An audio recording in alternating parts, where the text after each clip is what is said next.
예수 그리스도 이름으로 축복합니다. 우리 한국교회 모든 성도들을 예수 그리스도 이름으로 축복합니다.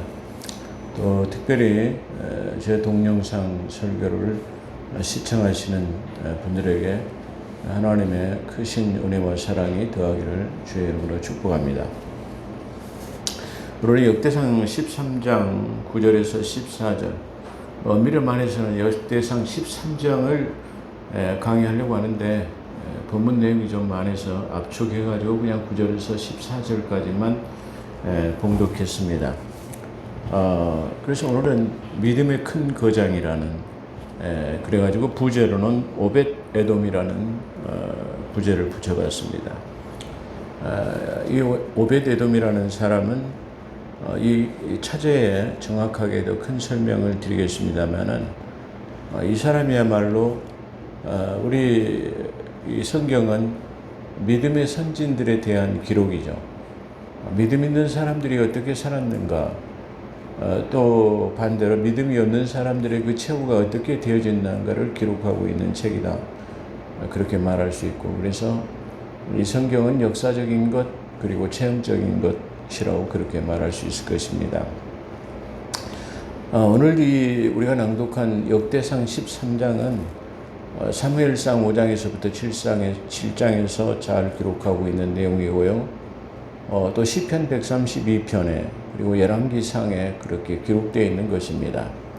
네, 놀라운 것은 이 한 권의 책만 바라보는 것보다는 제가 말씀한 사무엘상, 역대상, 그리고 시편, 그리고 열왕기에 보게 되면 그 내용이 종합적으로 볼 수 있다, 그렇게 말씀드릴 수 있을 것입니다. 마치 예수님의 그 사복음을 한 사람이 기록하지 않는 4명의 사람이 각기 다른 시각으로 기록해 놨어요. 근데 그 4명의 각기 다른 시각으로 기록해 놓은 것을 종합해 보니까 더 자세하게 우리가 더 깊은 내용으로 그 책을 볼 수 있다, 그렇게 말씀드릴 수 있어요. 그런 것처럼 마치 이 법궤에 관한 것도 우리가 자세하게 이 법궤가 어떻게 되어졌는가, 광야의 성막에서 모세를 통해서 하나님께서 지시하시고 그 법궤를 만들어 하셨어요. 그 법궤는 내가 너희와 함께 하겠다, 다시 말하면 하나님의 임재가 나타나는 곳, 그 법궤라고 하는 곳에 이 두 그룹이 위에가 자정하고 있죠. 이 쉬운 자라고 하는, 그래서 이것은 바로 하나님의 은혜를 임재를 상징하는 그런 것입니다. 그래서 법궤 하면 하나님의 임재가 있는 곳, 하나님이 계신 곳, 그러죠. 그리고 또한 그 하나님이 계신 곳에서 대제사장을 통해 가지고 만나고, 또 대제사장을 통해 가지고 그 하나님의 의도를 백성에게 선포하는 그런 기능을 가지고 있는 것이 법궤다. 그래서 법궤 하면 하나님이 계신 곳, 하나님이 자정하신 곳, 그렇게 우리가 볼 수 있습니다.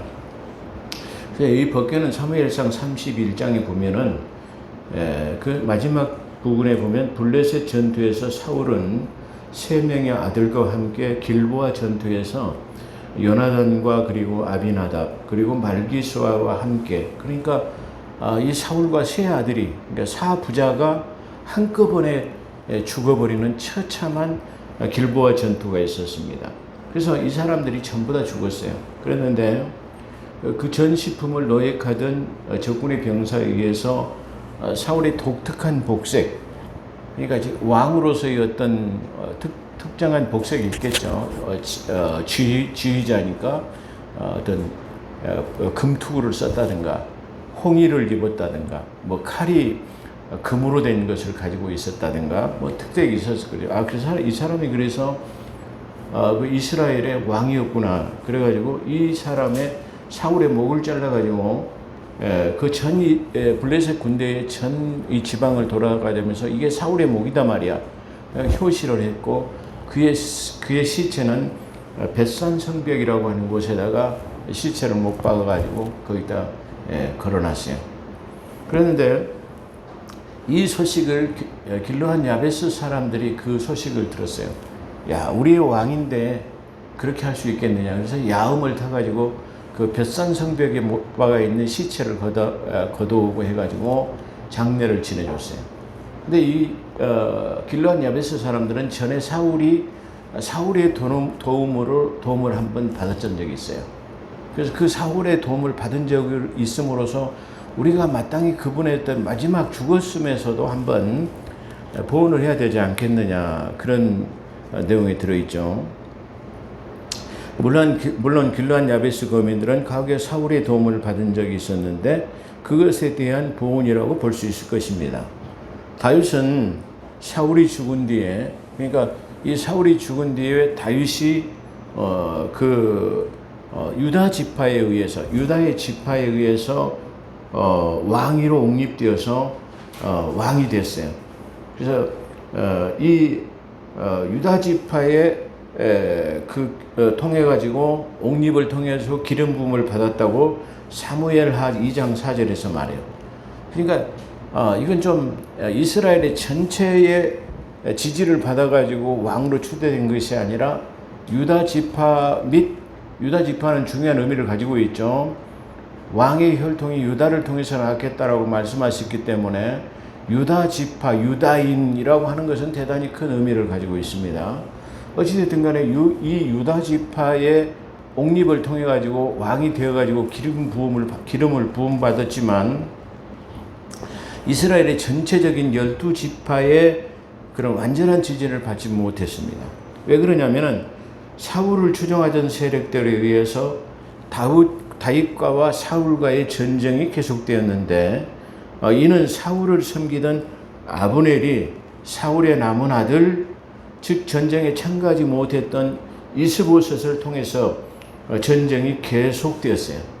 그런데 이 전쟁이 오래됨에 따라서 사울과는 점점 약해지게 됐고 다윗은 점점 강하여 가니라 사무엘하 3장 1절에 말하고 있어요.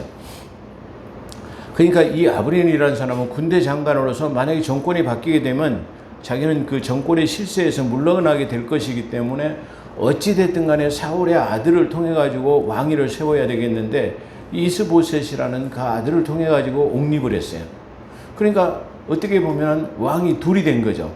사울 쪽에서 누굽니까? 이 왕, 그러니까 군대 장관을 위해서 옹립하는 그 세력을 통해 가지고 세운 그 이스보셋, 그 다음에 다윗과 이렇게 왕이 두 개가 돼 가지고 서로 계속해서 전쟁이 계속되었는데 이 전쟁이 자그마치 오랜 기간 동안 계속 있었어요. 점점 시간이 흐름에 따라서 하나님께서 다윗을 점점 강하게 하시니라 그랬어요. 그래가지고 점점 저쪽에 사울과는 패전이 짙게 됐고, 다시 말해 나중에 이 군대 장관은 이 다윗의 군대 장관을 통해 가지고 암살이 되어버렸어요. 이를 계기로 해가지고 점점 다윗은 지지 세력이 많아지고 12지파의 모든 장로들에 의해서 다시 정식으로 추대돼 가지고 정식으로 왕이 됐어요. 그걸 지금 말하고 있는데요. 전쟁에 참가하지 못했던 이스보셋을 옹립해 전쟁이 계속되었으나 전쟁이 오래됨에 사울과는 약해지고 다윗은 점점 강해지니라. 사무엘하 3장 1절이죠. 사울의 아들 이스보셋을 등에 업은 아브넬은 점점 권세를 잡았으나 다윗의 군대 장관 요압에 의해서 암살되었습니다. 그를 계기로 다윗은 이스라엘의 12지파를 평정하게 되었고 명실상부한 계승자가 되어서 30세의 나이가 되어서 왕이 됐습니다. 그러니까 유다 지파에 의해서 왕이 되었을 때는 어쩌면 이 헤브론에서 7년 6개월이라는 기간을 통치했고 나머지 전체 통일을 33년 도합 40년을 통치했기 때문에 어떻게 보면 이 7년간이라는 기간은 완전한 이 유다 지파에서 옹립된 왕이었는데 그 7년이 지난 다음에 전체를 통일해 가지고 명실상부한 이스라엘 12지파의 왕이 되었다. 그렇게도 볼 수 있는 대목입니다. 그렇기 때문에 거기서 하나님께서 다윗이 헤브론에서 7년 6개월 그리고 전체적으로 다윗성에서 33년이라는 기간 통해서 40년이라는 통치 기간을 명명한 데는 바로 그런 뜻이 들어있을 것이다. 그렇게 생각이 됩니다. 그래서 30세에서 왕이 되었습니다. 사무엘 5장의 내용이죠. 다윗은 명실상부한 왕이 되어서 맨 처음에 시행한 국책 사업이 사울 때는 묻지 않았다. 이제 우리가 하나님 앞에 묻기로 하자. 그런 묻자 말이야. 그래서 사울은 묻지 않았는데 이 물을 곳이 없다라는 거예요. 다시 말하면 하나님의 법궤라고 하는 임재가 있는 곳에 가서 하나님과 만나고 어떻게 해야 됩니까? 라고 물어야 되는데 묻지 않았단 말이야. 그래서 사울의 40년 왕정은 실패했단 말이야. 그렇기 때문에 우리는 이제라부터 하나님 앞에 묻자라는 거예요. 중요한 의미가 들어있죠. 우리도 살아가면서 내 마음과 뜻대로 결정하는 거예요. 내가 무엇을 어떻게 취사 선택해야 할 것에 대해서 우리는 정확한 멘토가 없기 때문에 누구한테 묻거나 상담할 사람들이 주로 없어요. 그러죠? 그런데 우리는 중요한 상담자 모사가 있는데 그 상담자 모사는 예수 그리스도라고 증거하고 있어요. 그리고 우리는 이 현자와 같은 지혜 있는 모사, 멘토가 별로 없어요. 그리고 또 있다 할지라도 그건 사람의 생각이기 때문에 그 멘토의 도움을 받았다 할지라도 우리는 실패할 수도 있어요. 그러나 실패하지 않을 수 있는 상담자, 모사, 멘토가 있는데 그 멘토는 바로 예수 그리스도십니다. 그렇기 때문에 예수 그리스도에게 묻는 삶을 살면 실패하지 않아요. 우리는 내가 어떤 문제를 결정할 때 이래야 되는가 저래야 되는가 그렇게 고민할 때가 많아요. 그러나 그때 고민하지 마시고 하나님 앞에 묻는 삶이 되어야 돼요. 우리는 그리스도인이라고 하는 그리스도인, 하나님의 자녀된 삶을 살아가면서도 내 아버지이신 이 그리스도, 하나님에게 묻지 않는 삶을 산단 말이에요. 그렇기 때문에 하나님께서 물어서 응답을 받을 수 있는 우리의 갈 길을 제시해 놓은 그 멘토에게 묻지 않으므로 우리의 삶은 실패할 수밖에 없어요. 묻지 않아요. 하다못하면 인생의 경륜에 의해서 우리보다 많은 경험이 있는 내 부모에게 물어봐도 자명한 답을 얻을 수 있어요. 그런데도 부모에도 묻지 않아요. 부모가 해답을 주지 못할 때는 더 전능하신 누가 있냐면은 하나님이 있다라는 거예요. 그 하나님에게 묻는 삶이 되어야 한다는 거예요. 그런데 다윗이 가만히 보니까 다윗은 뭘 봤죠? 사울의 40년의 통치 기간을 본 거예요. 어쩌면 40년의 통치 기간이 아니다 할지라도 자기가 그 소년으로서 악기를 타는 사람이 됐어요. 다시 말하면 사울이 악신이 하나님이 부리는 악신이 들렸어요. 그러니까 그 밑에 있는 어떤 신하가 주여 왕이시여 당신은 음악을 잘 타는 사람의 음악 소리를 들게 되면 뭐가 떠난다? 악기가 떠난다. 그래서 악기가 떠난다고 합니다.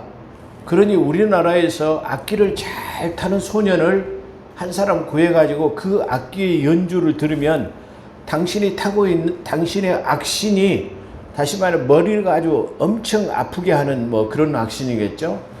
그래서 그걸 낫게 할 것입니다. 그래 좋다. 그러다가 뭐 누가 이 악기를 잘 타는 사람이 누가 있느냐 그거 한번 알아봐라. 그래가지고 추천된 사람이 누구냐면 다윗이에요. 어떻게 보면 다윗은 저 이스라엘이라고 하는 나라 중에서 어떻게 보면 가장 연주를 잘하는 연주가예요. 그래 거기에 추천이 돼가지고 다윗이 누구예요? 그 사울 앞에서 악기를 연주했어요. 그랬더니 다윗이 사울에 부리던 악신이 다윗의 연주를 듣고 악신이 떠나가니라라고 말했어요. 이건 뭘 말하죠? 우리의 삶 속에 찬양을 많이 하게 되면 악신이 떠나가게 된 줄로 믿습니다. 아멘. 자, 그런 것처럼 그때에 다윗이 사울을 만났을 때는 어쩌면 한 13살에서 14살 정도밖에 되지 않는 어린 소년이었어요. 그런데 이 어린 소년은 아주 악기를 잘 타는 그런 연주가였다는 걸 볼 수 있어요. 그때쯤 이 연주를 통해 가지고 알게 되고 그때 사울이 이 다윗을 뭐라고 하냐면 자의를 호위하는 호위무사를 삼았다라고 성경이 증거하고 있어요. 그러니까 어쩌면 13살이나 14살쯤 알았기 때문에 그 다윗이 그 13살에서 14살까지 어떻게 되보면 이 사울이 40년 동안 통치하다 죽었기 때문에 다윗이 30세가 될 때까지 왕이 되었을 때는 17년간의 경험을 가장 사울의 옆에 서서 사울의 정치를 이게 잘 봤어요. 어떻게 통치하는 것을 잘 봤어요. 근데 그 통치 기간을 보니까 절대 하나님 앞에 묻지 않는 삶이란 말이에요. 그렇기 때문에 이 실패의 원인이 하나님은 나와 늘 동행하고 내가 하나님의 마음에 합한 자라고 성경은 증거하고 있는데 사울은 그렇지 못하다는 것을 다윗이 알았어요. 그래서 다윗이 맨 처음에 왕이 된 지금 이 시점에서 사울 때는 묻지 않음으로 실패했기 때문에 이제 우리는 묻는 삶을 살자 말이야. 그러니까 온 이스라엘 백성들이 그걸 뭐 여겼어요? 좋게 여겼어요.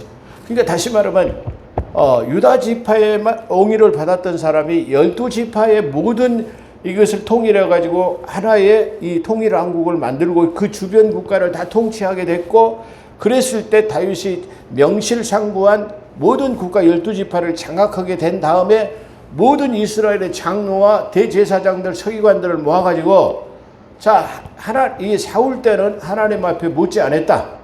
그렇기 때문에 우리 때부터는 이제 묻자라고 하니까 모든 장로들과 이스라엘 백성들이 그걸 좋게 여기더라 그랬습니다. 그래서 오늘 다윗은 이제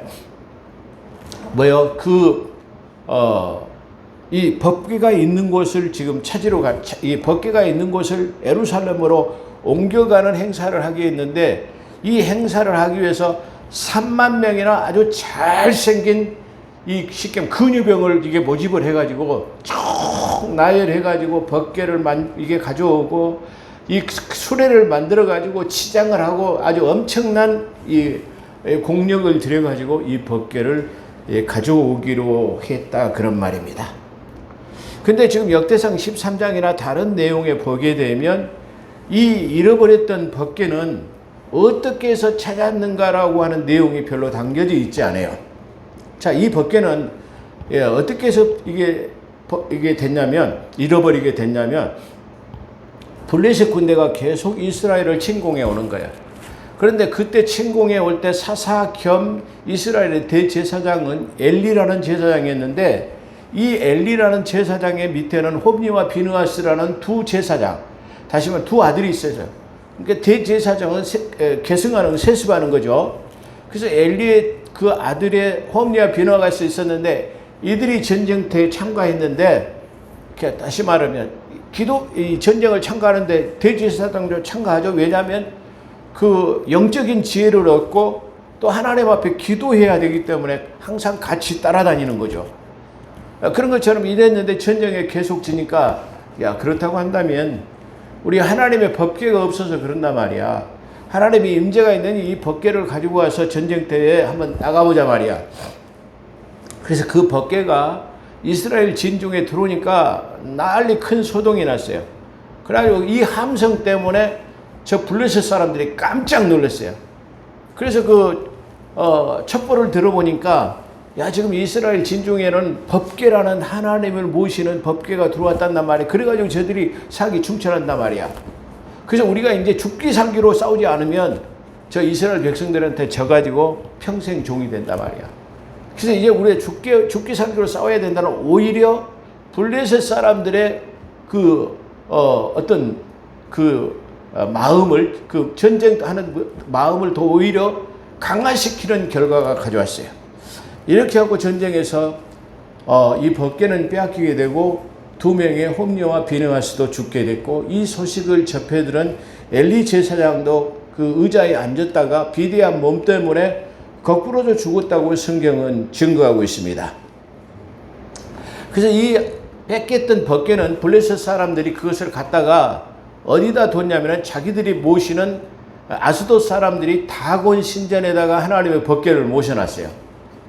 그런데 그 다음날 다곤을 섬기던 이 제사장들이 새벽 기도를 하려고 다곤 신전에 들어가 보니까 이 다곤 신이 말이야, 하나님의 법궤 앞에 넙적 엎드려갖고 절하고 있는 거야.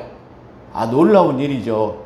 거기다 일종의 그 신상을 만들어 놨는데, 이 신상이 하나님의 법궤 안에 이게 절하고 납죽 엎드려 있는다 말이죠. 이해되십니까? 저 불교에 가면 그 석가를 갖다가 대웅전에다가 모셔놨잖아요.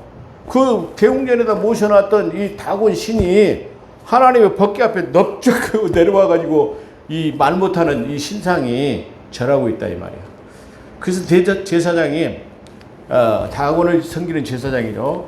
그래서 다시 이렇게 세웠어요. 세워놓고 그 다음날 또 다시 들어가 보니까 이제는 뭐요? 목이 잘리고 손발이 잘라가지고 몸뚱이만 덜렁이 있는 거야.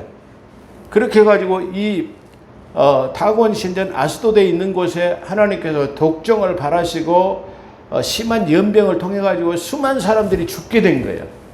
그러니까 이게 이거 안 되겠단 말이야. 이 법궤가 지금 들어오자마자 우리한테는 그 이방신이라고 하는 우상을 섬기는 이들에게는 큰 재앙이 된 거야. 그래서 이것을 어떻게 처리해야 되냐 이렇게 이제 논의를 했어요. 논의를 했죠. 그래가지고 이 법궤는 다시 말하면 가드로 에글론으로 저 블레셋 지방에 5 방백이 살고 있는 곳에 이리 갔다 저리 갔다 저리 갔다 이렇게 옮겨 다니는 거야. 근데 가는 데마다 독종을 발해가지고 수만 명이 죽게 되는 거야. 그러니까 이 블레셋은 5 방백으로 되어 있는 나라죠. 어떻게 보면 그 지방 통치 뭐 이런 식으로 됐고 집권하는 그 5명을 대리하는 사람은 에글론 왕이라고 그렇게 말하죠. 그래서 이 5 방백이 논의를 해가지고 이것을 말이야 어떻게 해야 될 것을 논의했어요. 근데 이것을 논의해가지고 결론적으로는 이 법궤를 전나는 소에다 이 법궤를 실어가지고 저 이스라엘 쪽에다가 책찍질을 하자 말이야. 이 전나는 소라는 것도 의미가 있는 것이야. 이 전나는 송아지가 있는 이 암소를 갖다가 법궤를 실어놓고 책찍질을 하면 이 송아지를 놓고 절대 엄마가 젖을 떼지 안 가요. 근데 그럼에도 불구하고 이 소가 법궤를 메고 저 이스라엘 쪽으로 향한다면 이건 분명히 하나님께로부터 난 것이다. 그렇기 때문에 한번 그렇게 해보자 말이야. 그렇게 해서 전나는 소를 갖다가 법궤를 실어가지고 책찍질했는데 이 법궤를 실은 이 송아지는 벳세메스라고 하는 곳에 도착이 됐어요. 근데 이 벳세메스는 여호수아의 큰 밭이 있는 곳에 머무는 묘한 내용이죠. 여호수아는 이미 이 시대는 죽었어요. 근데 여호수아의 소유의 밭에 머물러 있어요. 이 소가. 그래서 이 벳세메스 사람들이 이 법궤를 갖다가 모셔놨는데 이 법궤를 모셔놨는데 궁금한 거야. 이게 도대체 말이야 어떤 것이냐 말이야. 그래가지고 법궤를 들여다봤는데 이 법궤를 들여다봄으로 말미암아 57,000명이라는 사람이 그날 전부 다 전멸해버린 거야. 그래서 이 벳세메스 사람들은 어마 뜨거라. 이게 지금 블레셋 사람들이 그래서 우리한테 보냈구나 라고 생각하고 벳세메스 사람들이 다시 기한 여라림에 있는 사람들에게 야 너희 하나님의 법궤를 너희가 좀 모셔가라. 그렇게 해가지고 기한 여라림 숲의 성읍, 오늘 여기서 보면 그 법궤가 에브라다에 있다 함을 들었으나 누구죠? 숲의 성이라고 하는 밭에서 나무밭에서 발견했다는데 여기서 나무밭이라는 말은 숲의 성읍 기앗 여라림을 말하고 있는 거예요. 그래서 거기에 도착하게 됐던 것이에요. 그래서 거기에 도착했는데요. 여기서 에브라다는 뭐냐면은 너 에브라다야 베들레헴에서 가장 작은 고을 에브라다야 너는 내 곳에서 이스라엘 백성을 다스릴 자가 낫다 그런 말이에요. 여기서 에브라다는 베들레헴 고을 중에서 베들레헴이라는 그 동네 중에 그 어떤 예를 들어 쉽게 표현하면 이 베들레헴이라고 하는 순천 지역에서 가장 적은 동네에 그곳이 에브라다예요. 근데 이 법궤가 있다라는 다윗이 왕이 돼가지고 이 법궤를 찾으려고 했는데 어떤 사람들이 다 전국을 산악수색을 했어요. 어떻게 보면 전국을 산악수색을 해가지고 이 법궤를 찾기를 했는데 소문에 저 에브라다에 있다라는 소문이 들었어요. 그래서 에브라 쪽으로 모든 병력을 집결 해가지고 그 법궤를 찾았어요. 근데 없어요. 그러니까 결국은 찾았는데 어디서 찾았냐면은 이 숲의 성읍이라고 하는 길라 넣어지죠? 아까 제가 뭐라고 말했죠? 예, 그 숲의 성읍에서 기한 여라림, 기란 여라림에서 거기서 발견했단 말이에요. 근데 이 기란 여라림에서 발견했는데 아까 베스메스에서 기란 여라림 숲의 성읍이라는 곳에 들어갔을 때는 이 벗개는 사무엘상 5장을 보면은 엘리 제사장의 아들 홈니와 비는 아까 이 사람들은 죽게 되었죠. 전쟁에서 죽게 되었죠. 그런데 이 뒤에 보게 되면 아까 이 블레셋 그 다곤에 있는 것들이 다 잘려졌죠. 그래서 가데에서 에그론으로 또다시 방백들의 해결을 통해서 베세메스로 또 베세메스에서 그 여호수아 소유의 밭에 머물렀고 이 벗개는 다윗의 벗개를 옮기기까지 오늘까지 머물렀다는 거예요. 그 말은 베세메스에서 20년간 거기에 있었다라는 것을 말해요.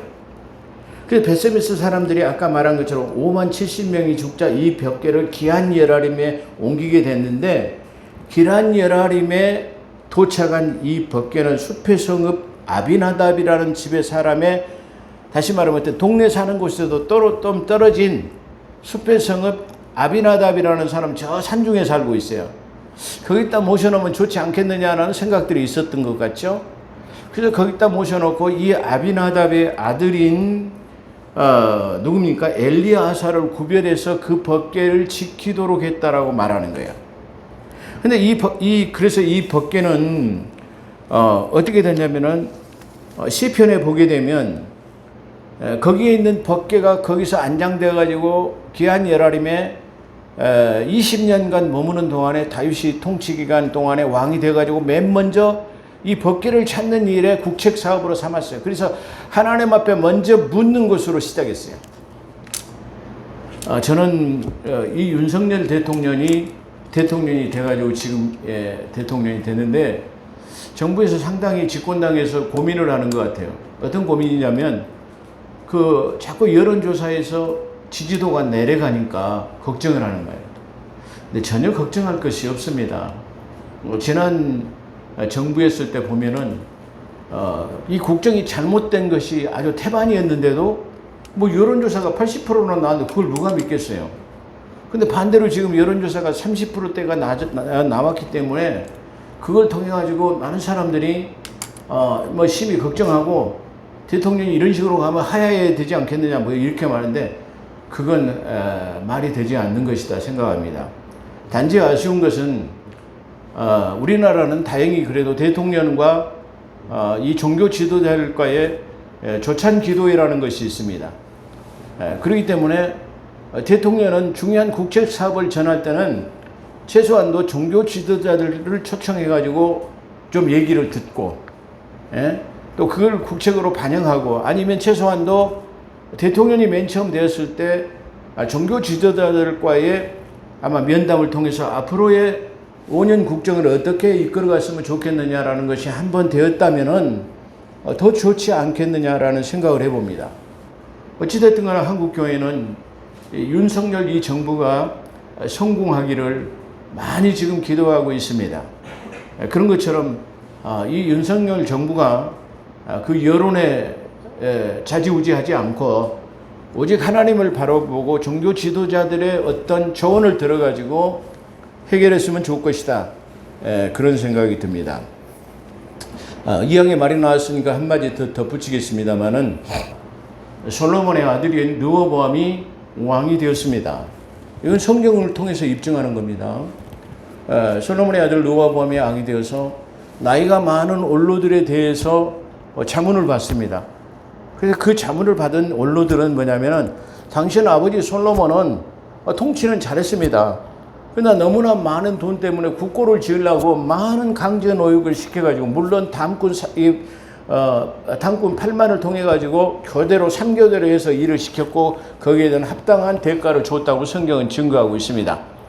그럼에도 많은 노역, 이 정부의 국책사업의 노역 때문에 이게 백성들이 힘들어하고 있습니다.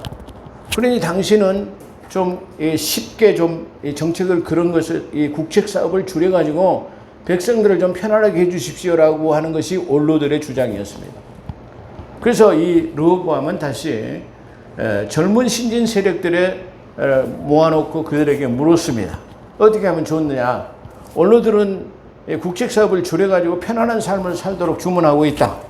그렇다고 한다면 너희들은 어떻게 생각하느냐고 말했을 때 젊은 사람들은 당시에는 아버지가 책직으로 백성을 다스렸다면 당신은 정갈로 다스려야 됩니다 라고 그랬어요.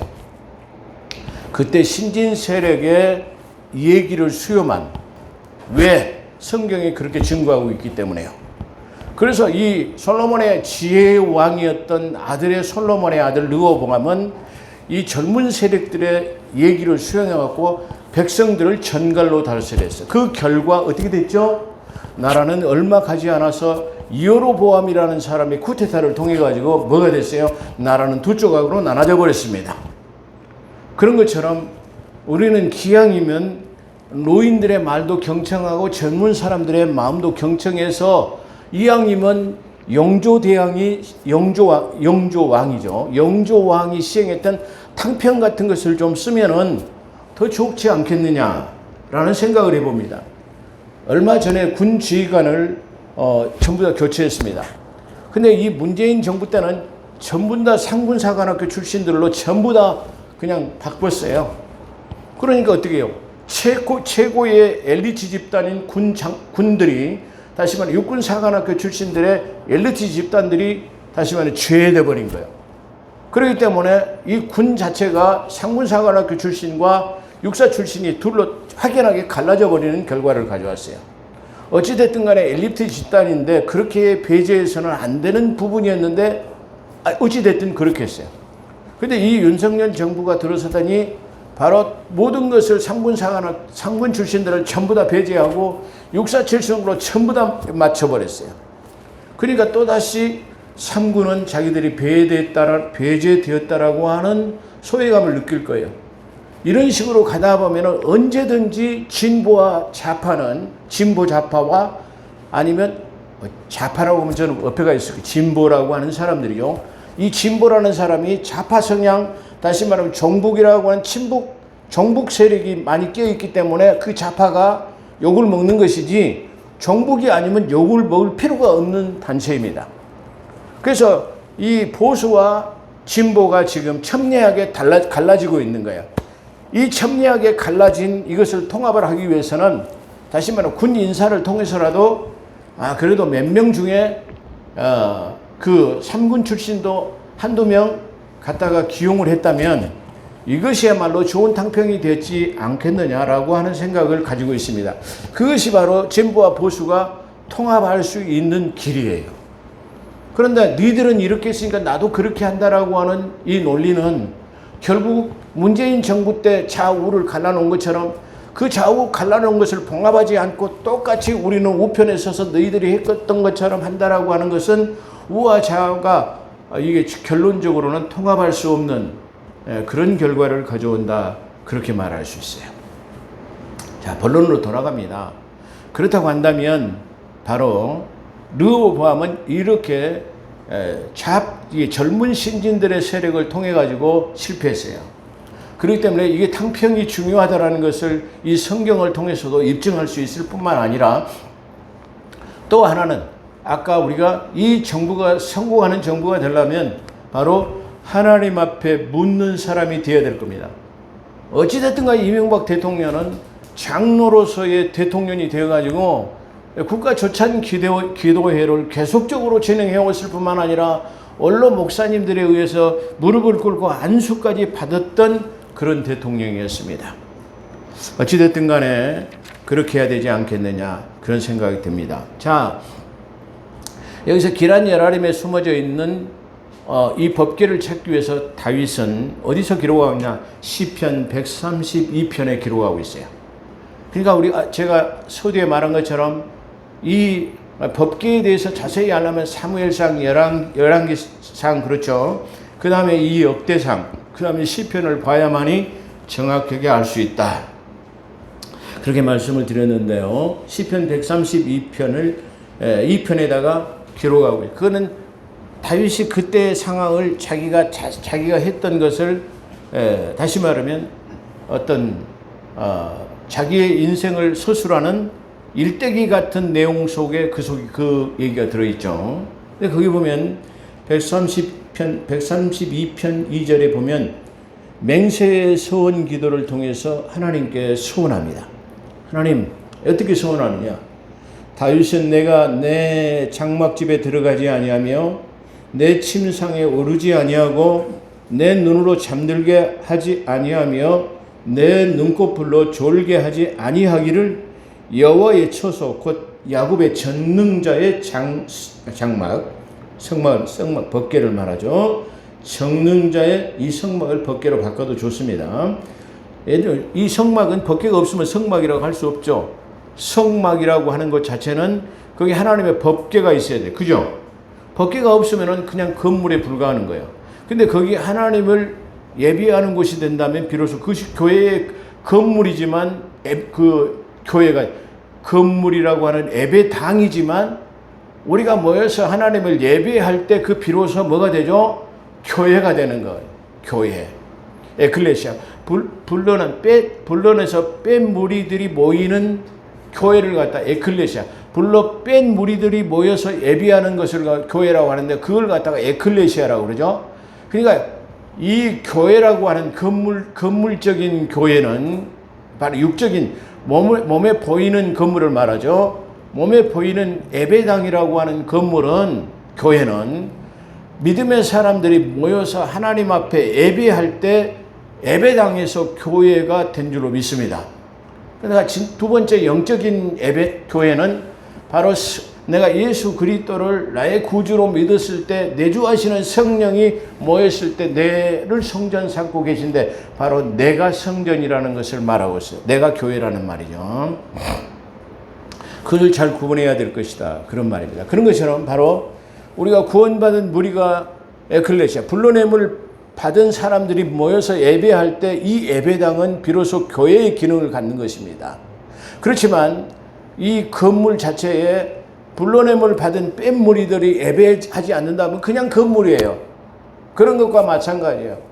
이 성막이라는 것 자체도 성막, 지어놓은 이 장막 안에 하나님의 법궤가 들어가면 성막이요. 법궤가 없으면 그냥 천막이에요. 그런 것과 똑같은 것을 말하고 있어요. 그래서 여기서 내가 말하죠.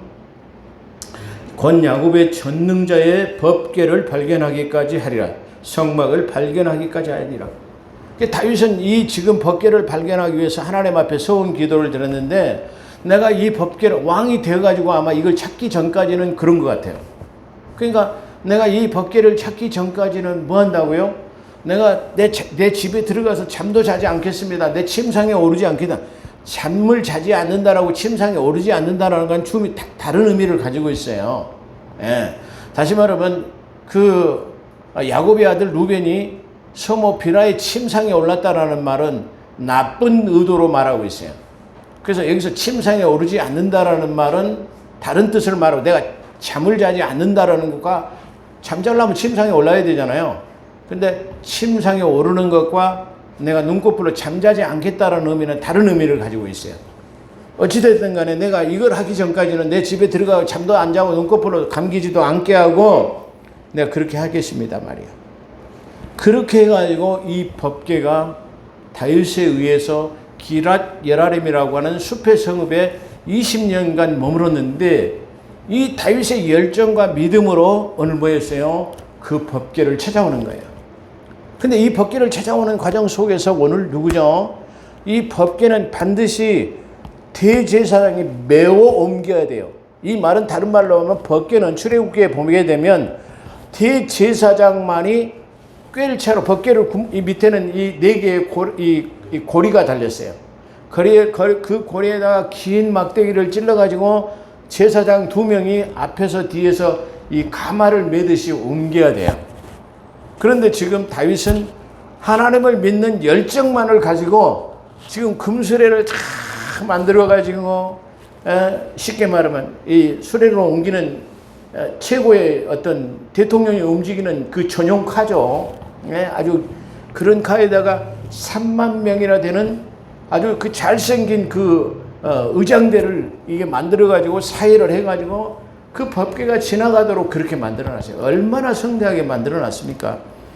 그랬는데 그 법궤가 지금 오늘 어떻게 해요? 딱 옮기는 순간 옮겨가지고 지금 어디까지 갔느냐면 베레스 아로노다기 타작마당까지 갔어요. 근데 거기 도착하다 이 소가 좀 움직이니까 그 움직여서 법궤가 쓰러질 것 같으니까 우사라는 사람이 이것을 잡았어요. 잡았죠. 근데 그 자리에서 죽어버렸는데 그냥 떨어져 갖고 절명한 게 아니라 뭐요?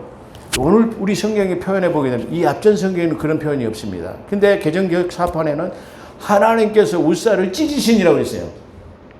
그러니까 이 찢었다라는 말은 그냥 죽었다라고 하는 것과는 의미가 좀 달라요. 그러니까 그 죽음이 얼마나 처참하게 죽었다라는 것을 단적으로 표현한 것이에요. 그래서 오늘 이 법궤는 모셔오지 못했습니다. 그래서 다윗은 내가 이 하나님의 위대한 법궤를 어찌 옮길 수 있으려 나는 할 수 없다라고 포기해버렸어요. 자, 포기해버렸는데 오늘 이 법궤는 오벳에돔이라는 사람이 누구요? 이 법궤를 내가 우리 집으로 옮기겠다라고 하는 위대한 거장이에요. 다시 말하면 자, 이 오벳에돔이라는 사람은 어쩌죠? 이 우리가 오늘 본문에서 우리가 볼 수 있는 것은 그 법궤를 찾고자 하는 그 다윗의 열망, 하나님께 묻고자 하는 그 열망을 우리는 배워야 합니다. 그런데 오늘 여기서 위대한 사람 누구냐면은 바로 이 오벳에돔이라는 사람이에요. 제가 자꾸 혼돈합니다. 제가 성경을 이게 통독했을 때 그 암송할 때 그 버릇이 있어가지고 그걸 자꾸 이렇게 앞뒤를 혼돈하는 그런 결과를 가져옵니다.